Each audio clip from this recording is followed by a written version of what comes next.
get rid of this now. Well, give me a chance to unpack the bike, and then we'll go. Been putting off building it for good reasons, but I did open it to get my new socks out from the Bynea Climbers, the retro.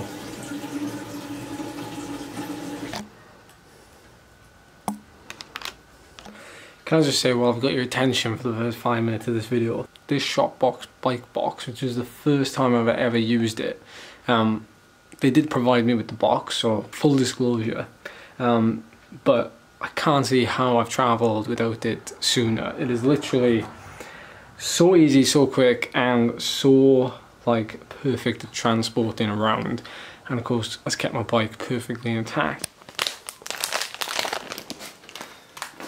This is the bag I got at the event. It's actually quite a nice bag. Oh, it's nice in my Kiprix bag though. Hashtag sponsored. Here's the medal. Cool. It's nice medal. It's actually better than a lot of medals that I've won in the past, where they've been made of like plastic and just had like a sticker on them. Nice jersey. Doesn't fit me, it's a medium. Fits me. Fits you. It's a nice jersey though, but I don't necessarily like white jerseys, hence why I went for a black National Champs striped top. That's cool. Made from Bynea Climbers. You can't get great luft with these though, because they're like a fabric. For those of you who don't know what luft is that old school type of, that look you have in an old school cotton cap. Is it cotton? It's made of like a thick material. And it stands on the peak of your head, and you have the peak like we found out, but you can't do it with these modern cloth caps. A load of rubbish.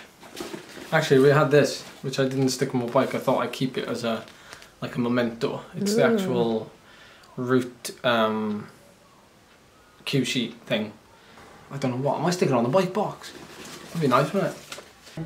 No, I'll just keep talking where you are. Okay.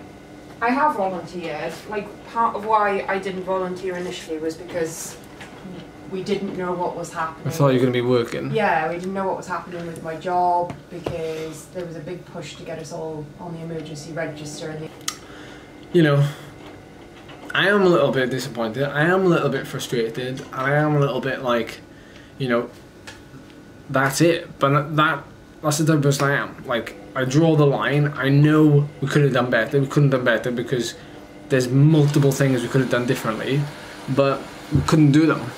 And that's it. You know, we just accept that. We move on to next year, and next year we do it properly. COVID has affected this year, and then we can't do a lot of things properly, or rather, I can't do a lot of things properly. That's my excuse.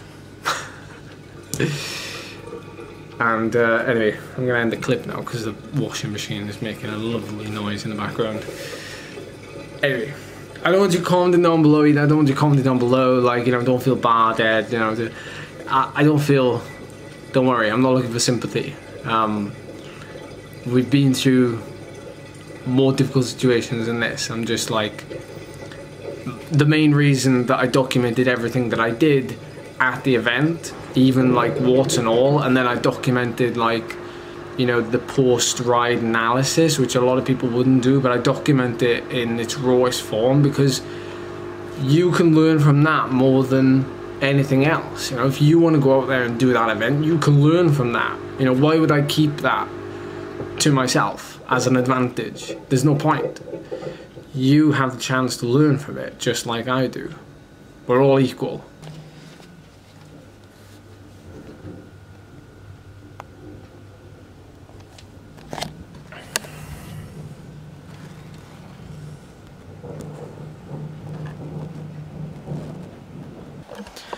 Tell you what, that was some crazy thunderstorms we were having last night. Absolutely mental. So today, and as you can probably imagine, I've not been doing much the last couple of days. I've just been kind of absorbing that big workload out in Switzerland. And, oh, what the heck is going on there? Stay.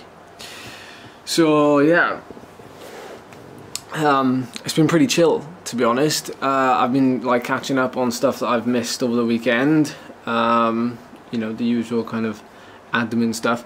But in terms of bike riding, I think this is the difference now between like me riding for a team and me riding for myself, is that I can chill out, and I know how much of a difference like a couple of days of not exactly riding like to a structure can do, particularly after not just a big event, but an event that I've been building up to for a while, and the release that it gives, you know, because sometimes you can build up to a big event like that, and then when you stop and you just, you know, you get back to reality, there's just this like sense of like relief, and then you end up kind of falling into a bit of a funk. So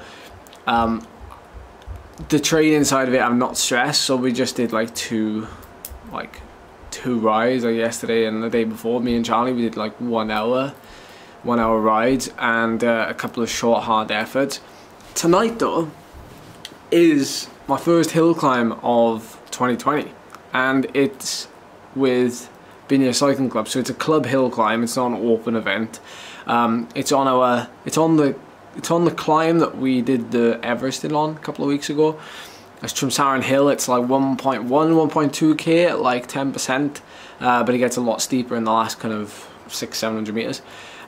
So Charlie's gonna come on over tonight and take my helmet and whatnot at the start, and hopefully we'll get some footage from that, because, you know, we've got to kick off the hill climbing season. So this will probably like begin like another series of videos. So we just finished that kind of, we had the season finale, or series finale rather, building up to the Tour de Stations, and that was like, that was its own, there's actually a playlist, is it up here or up there, whichever one, where you can watch all the videos leading up to it. It's very neat and tidy for you, and there's also like, so now is our chance to do,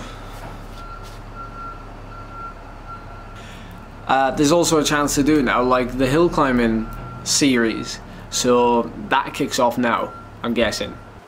CTT, Cycling Time Trials, have verified they've verified my application for vamos.cc, so that is now the club's name, or that is rather going to be the name that I'm going to be racing under for these hill climbs. I'm excited to see like what sort of reception it gets. We're getting a little bit further along the lines of getting those t-shirts done, those of you that have been asking for ages. The designs are now actually complete and done. I'm in the process of sending them to Band of Climbers to see if they can process them and how long that'll take. And yeah, you should be able to buy them on their website, and it'll be a way of like also supporting me, also getting good quality kit. There'll also be, I might have a chat with them about like discounts and stuff like that, so lots of things to come from that. You know, it won't just be like t-shirts. Hopefully there'll be other things that we can do that like makes everybody feel included, because that's the thing. The other day, that's what I'd rather have. I'd rather have people feel included, rather than set up like a Patreon page, just like support that. I'd rather you have something from it. So that's it for like, I'm rambling again now. So yeah, I've been going through like the hill climb calendar. Calendar's over there. I'll show you that in due course, but I've basically like looked at every weekend, and I put a little couple of questions out on social media. What hill climbs would you like to see me at, and what hills would you like to see me do, etc, etc, and people have been like, there's been like 50 messages. So I may have my work cut out in the next kind of 2 months, driving around the UK doing hill climb events, in which case you might see me at your local hill climb. Kind of nervous. I was thinking if I can get over 480, which would be like 8 watts per kilo, I'd be like very happy with that. Ed Laverack 26. Yeah. 2 seconds faster than course record. That's over such a short hill as well. You know, 3 minutes 34. I did course record was 3:36.